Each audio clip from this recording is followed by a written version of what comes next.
air, fire, water, space, time, sun is in me. The rain is in me. I welcome the moon. I welcome the stars. I am a star dust.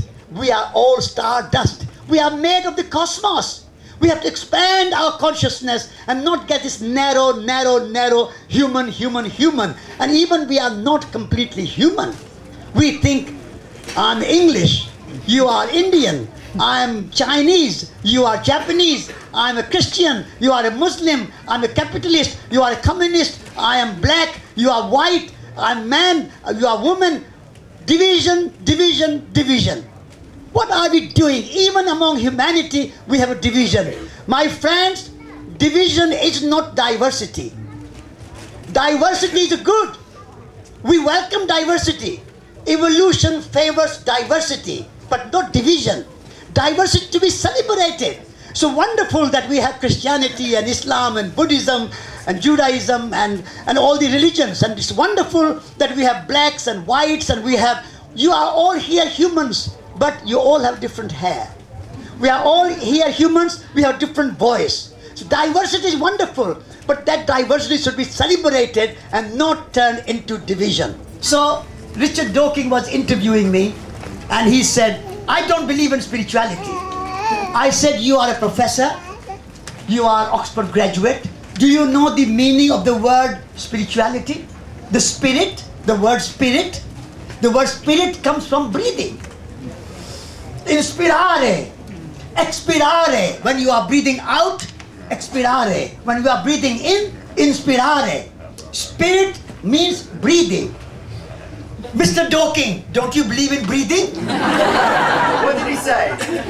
He said, oh no, this is not how I understand spirit. Spirit means something wishy-washy, ghostly. I said, you are a professor, you are so famous, you have written books, but you don't understand the meaning of the word spirit. I think our universities produce more ignorance than knowledge. More ignorance. I was invited to speak at the London School of Economics. And I asked them, learned professor, tell me where is your department for ecology? He said, ecology? We don't have one. I said, London School of Economics and no ecology? So why? I said, economy and ecology come from the same root in Greek language. Ecos means home. And nomos means management. And logos means knowledge. So ecology means knowledge of home. And in the wisdom of the Greek philosophers, home is not only where you have your bedroom, your bathroom, your kitchen, your garden. Home is the entire planet. Planet home, earth home. And knowledge, how all the species work together. How earth, air, fire, water make everything. How humans and animals and trees and oxygen and carbon, everything is connected. That knowledge is ecology. That is a science. Knowledge of harmonious existence of the universe is science. True science. And so ecology is the science, the knowledge of the home. And economy means management of the home. Now please tell me, you are teaching all these graduates how to manage home without knowing what is home. How are you going to manage something what you don't know? And that's a London School of Economics. So I said, no wonder you are sending these thousands upon thousands of graduates to go out in the world, to America, to China, to India, to Africa, to everywhere, to manage something they don't know. No wonder that the world economy is in a mess. They just teach about management of business, or they teach about finance. Now I say money and finance is only a figure on the computer. We have got this economic crisis in England, in Britain. We have got European crisis, Eurozone crisis, debt in Greece, in Italy, in Spain. What is this crisis? They say economic crisis. This is crisis of figures on the computer. Figures on the computer. And they are all they have forgotten how to count money. Because they have those trillions and trillions and trillions, they don't know. If I had 100 pounds in my pocket, I can count. But if I have trillions of dollars or pounds in my pocket, I can't count. So please, if you want to solve the economic problem, the debt problem, bring your problem from trillions to hundreds of pounds or hundreds of dollars. That will be better. Make 1 pound more valuable. So you can buy this marquee, this tent in 1 pound, or you can buy food for 1 pound. Money is only a means of exchange. It's not real wealth. Wealth is air, clean water, food, creativity, imagination, human skill, arts, crafts, music, poetry, families, our hands. That is real wealth. Money is not wealth.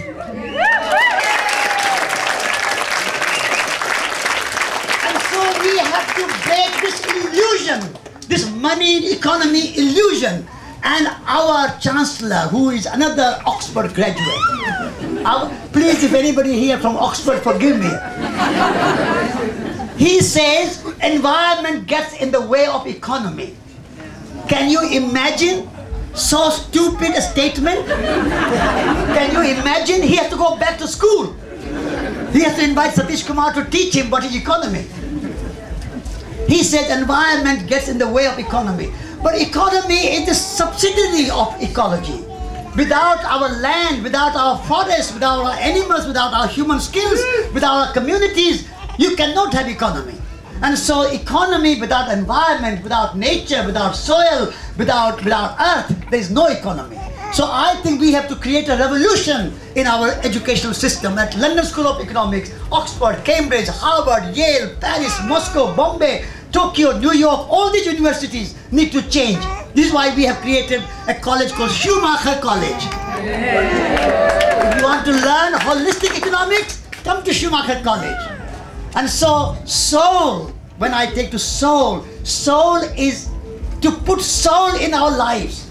We are not just body. Body without soul is only good for coffee. Soul is the quality of compassion. Soul is the quality of love. The soul is the quality of relationship and that empathy and quality of relationship. And now we are forgetting, we think, oh, I'm just body. But you have something deeper than body. You have something profounder than body. You have something more important which you don't realize. You say, oh, I'm nothing, I can't do this, I can't do that. You are a very special being. Every one of you are a unique being. Every one of you is a potential Gandhi, a potential Buddha, a potential Mother Teresa, a potential Aung San Suu Kyi. Yeah. Long live Aung San Suu Kyi. Because she has that Buddhist, that religious, that spiritual, soulful politics. She brings soul in politics.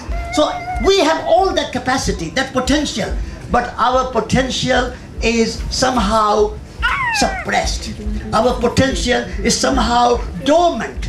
So in order to develop our potential and unfold our potential, evolve our potential, we have to pay attention to our soul qualities and not only money and finance and external qualities, because all those are fine. You need them, but you need to have soul qualities. So everyone looking after yourself, taking care of yourself. When Jesus Christ says, love thy neighbor as thyself, he means love thyself first. You cannot love the world if you don't love yourself. How do you expect other people to love you if you yourself don't love yourself? So taking care of yourself, your soul quality, your yoga, your meditation, your compassion, your relationship, your celebration. We don't celebrate life. We don't celebrate relationship. We take things for granted. Our mother, our father, our son, our daughter, our husband, our wife, our beloved, our girlfriend, our boyfriend. We take these things for granted. We have to appreciate them every moment and express our gratitude. That is soul quality. Express our gratitude. Like if you have a flower plant in the house, if you don't water them, they will die. In the same way, if you don't appreciate your wife, if you don't appreciate your girlfriend, your boyfriend, your husband, your children, your parents, they will die. So the watering the flower is to appreciate and praise and express gratitude to our kith and kin, our near and dear, our friends. And not only humans, we have to also express our gratitude to nature. The rain coming, the sunshine coming, the trees giving us oxygen, the flowers giving us aroma, and the sweet smell, and the good color and good look. We have to express that gratitude. That's a soul quality.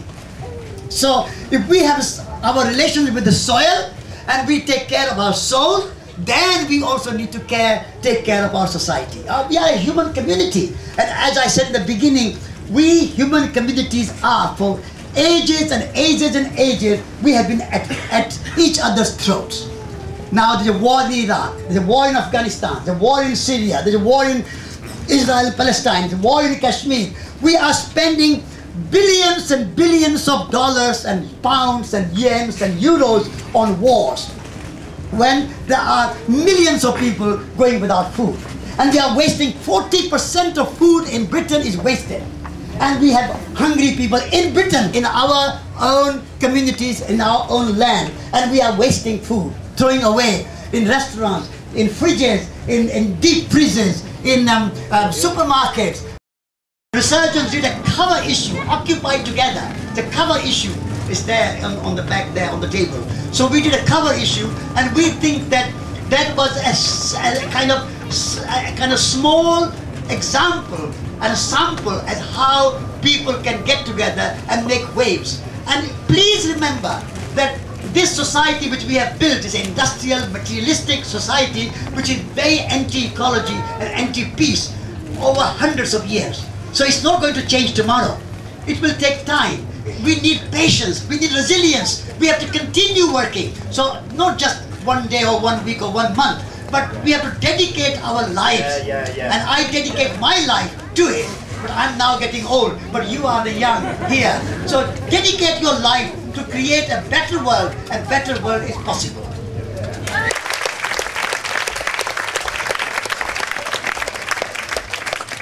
Whatever you can do, start acting now.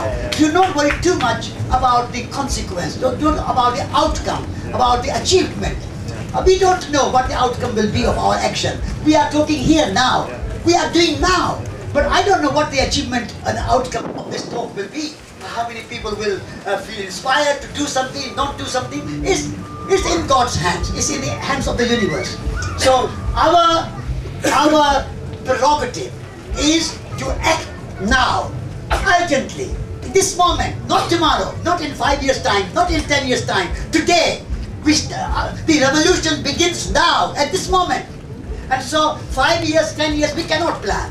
So although I love Caroline Lucas, and I went to campaign for her in Brighton when she was fighting for the election, I'm delighted that she is one Green MP in the Parliament, at least one sane voice out of that madhouse. So I'm delighted, but I would not say that we will put any time limit or any dateline as when the world is going to come to an end. But we are not astrologers, we are not futurologists, we are activists. And so let's act now.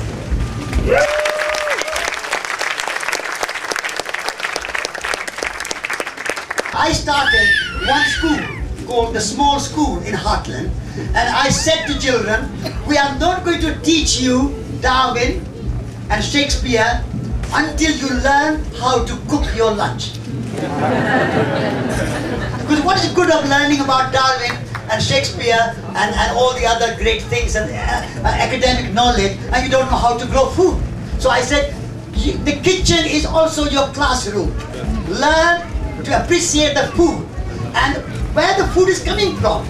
Let's have a garden. So we created a garden in the small school so people can see, children can experience that you plant one seed in the ground and that comes out, and the whole plant comes out of that tiny, have you seen tomato seed? How small is it? Very, very small. And out of that seed, a whole big plant. And how many tomatoes you get? Hundreds. And in each tomato, there are 20, 30, 50 seeds. What a miracle of nature. What a magic. That magic, that miracle, that mystery of life, children have to experience. And so I said, when you see that, do that, experience that, that's a true biology. Then you can learn about Darwin and Newton and Galileo and Shakespeare and Milton and others. So we need to bring kitchen and the garden and the hands, hearts and head. Education of head, heart and hands. In England you say we have to teach 3 R's. 3 R's. Actually there are not even 3 R's. I have to teach my English friends how to spell. I said instead of 3 R's, let's have 3 H's. Head, heart and hands. And make our homes the 4th H. Make our planet home a wonderful place.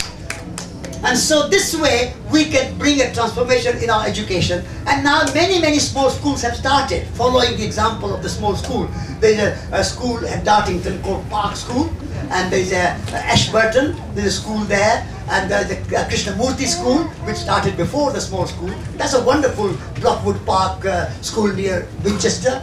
So there are many small schools are starting, but still very small minority, and this is why we need to expedite the educational revolution.